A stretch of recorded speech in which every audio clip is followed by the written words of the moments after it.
How's it going, guys? This is Hook the Gamer. I apologize for the mess. Yeah, I know it's one hell of a mess in here. Gotta clean that up. But, we have got the QS1. Well, it was a QSC, but the CPU for that. Sorry, that's that ancient furnace over there. But the QSC CPU died. It's over there. Right there. And, unfortunately, the QS1 CPU is only half the size of the QSC or the QS. Like, this cabinet would have worked for a QS4, but someone had given me a QSC or QS1 CPU to work with. So it's been upgraded to a QS1.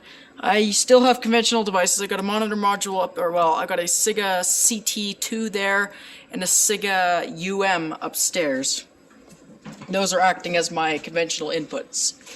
So we've got 2222 garage.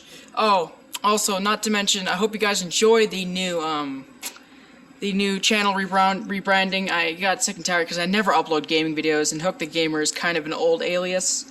I mean, 2222 isn't very creative. There seems to be a lot of channels made with that name. I lost my key, so I have the my spare B key in there. Cat 30, whatever the hell you want to call it. I just took the 9722 down and replaced it with not a 43090. Yes, I know it's not centered because I lost the mounting bracket for that. Sorry. That's a 438D, which is tied into 120 volts, and the panel actually switches a relay behind the bell. So that is actually an AC bell. And, that's our bell, since that 9722 is way too loud for my liking, and I feel like the neighbors would hate me. Up here we've got the, you bitch, why are you focusing on my nasty ass hangnail finger? Up there we've got the, I'll just not point at it. We've got the Durabell, an older Durabell, I can't remember the model number. I'll superimpose that onto the video. On the pole stations up here, while we're up here, we've got an older style Edwards Edwards 270 SPO hooked up with speaker wire. Yeah, I know. I ran out of fire alarm wire, along with a mess of a bunch of other shit that I've left around. Fire alarm wire strewn everywhere because that's where I lead to my other notification appliances that I completely forgot to mention. We've got 3 wheel-lock Exceeder, what are the model numbers? STW, hold on, let me just check that. I have not fastened these on tightly, I haven't tightened the screws so I can check. STC, no, what? It's not STW. Oh, STWC. Yeah, that makes sense. It's the white model, so WC. And now I can't get it back on. There we go. And there's one there. So those are wheel-lock STWC Exceeder strobes, remote strobes, ceiling strobes. Sorry I missed those. I'm still waiting on a bell for over there. There's a mounting plate for MCCO select-a-horn. Also from another salvage that I just did recently, which is where the older Edwards pull came from. We have a Edwards 274-111 that has seen better days. And I guess I'll point it out.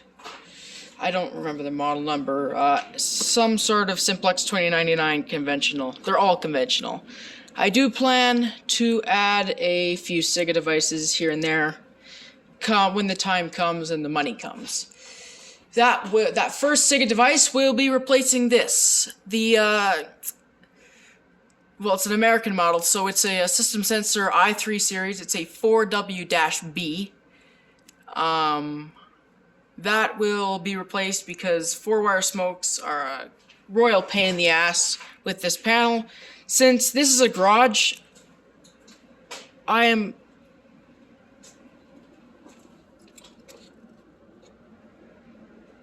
Well, that's odd. My PO or not my PoE, my my EOP, my Ethernet over power. That's trying to think. My power line extender is acting up there. Hope my server's still online because I have the server out here. I'm just gonna. Oh shit! I didn't realize that was on that circuit. Fuck. Whoops. Oh well. Guess I should have just unplugged it. Yeah, the quick start with verification, it doesn't cut power to the smoke, to the 4-wire smoke on the smoke circuit. Unless it only does it when you reset. So if it's on verification, that smoke stays powered, but because it stays powered, it's still an alarm and doesn't actually go into, or it automatically, after the 30 seconds, whether there's smoke or not, that goes into alarm because the smoke just stays constantly in the alarm position. So I'm gonna say we'll do the simplex pull first. I guess we can pull it.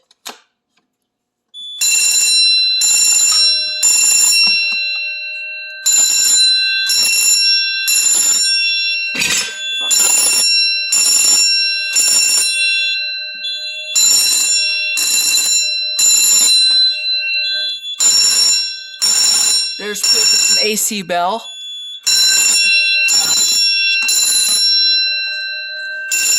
Don't have the keys, so I got the default password on.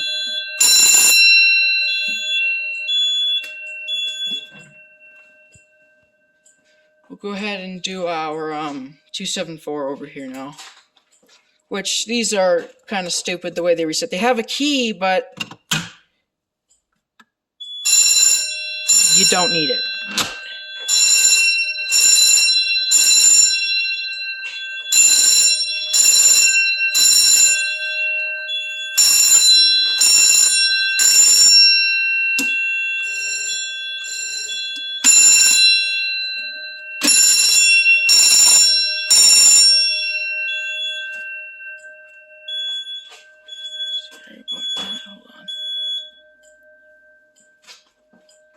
As you can see, the strobes are synchronized using a non-standard way of synchronizing wheel lock.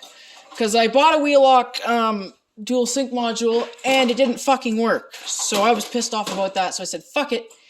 And I made a makeshift one, which is quite a mess. It needs to be tucked away. It's that Arduino monstrosity up there.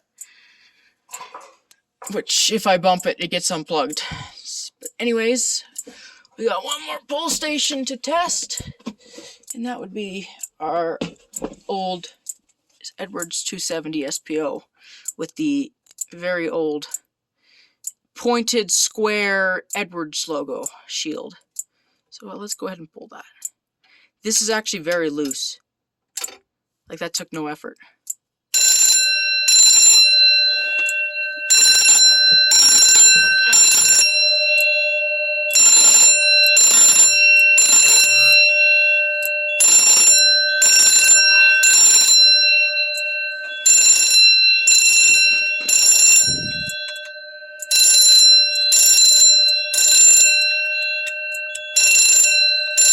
Fuck. I need a better screwdriver.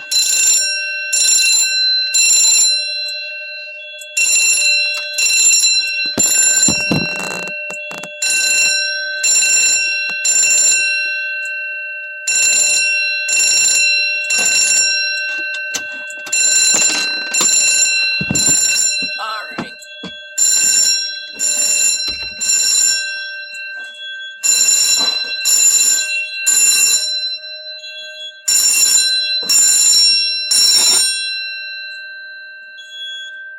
So now, fortunately, the force or the two bells actually sound pretty good in unison, since they're essentially, well, I mean, that's a 6100D. I just checked that if you didn't see. So there's your answer to that bell.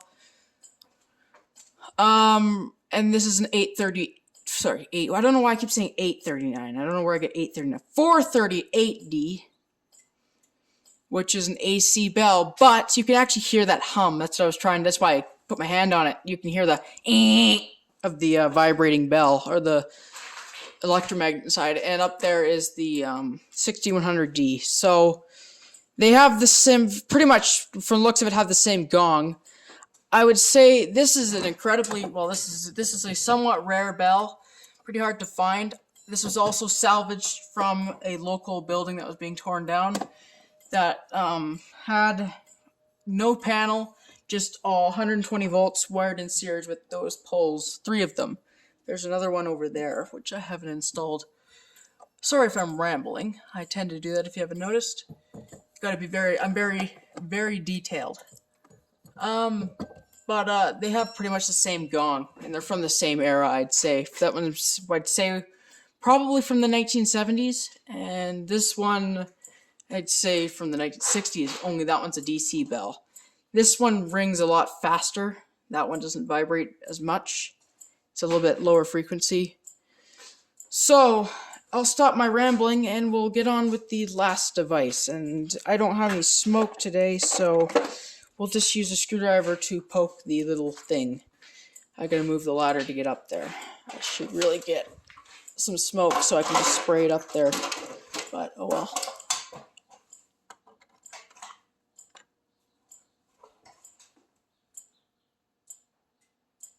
Oh yes, I put it on delayed alarm. Right. Give it a second.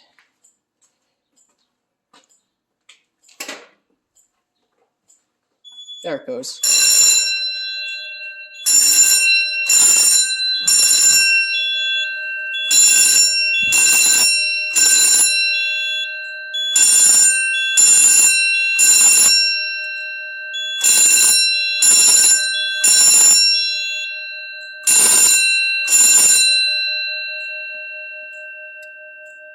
Now we can reset.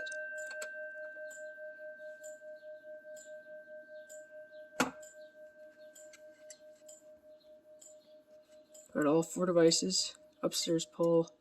Oh, it's gone now. But that's about it. And I guess we'll test the drill function.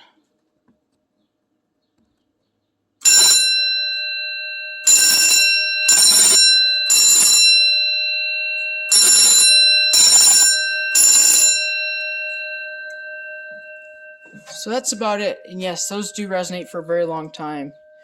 I'll show you the other pole that we got here. I'll do some, probably from the 1980s, maybe 1990s. This one has its original glass rod, solid glass rod. And they both have their, the original flathead screw. So that's definitely was easier to reset. I was able to use that little tiny jeweler screwdriver to reset that one up there. Had a hard time because I was doing it one-handed, but would have been easier with this. So, anyways, thanks for watching. This video is getting a little long, so I will see you guys in another system test. Maybe I'll add a device or 2. I don't know. I just added that device. I have to hook up those strobes. You guys are going to get mad at me for this one because it's not weatherproof. It's not weatherproof listed, but it's temporary. We have an indoor Edwards Genesis mounted up there, but that will be coming down soon when I replace it with another type of strobe. So we'll be waiting for that. Not sure when I'm going to purchase that. I've got it flex taped, so it's weatherproof as it's going to get. Anyways, thanks for watching, and I will see you guys later. Peace.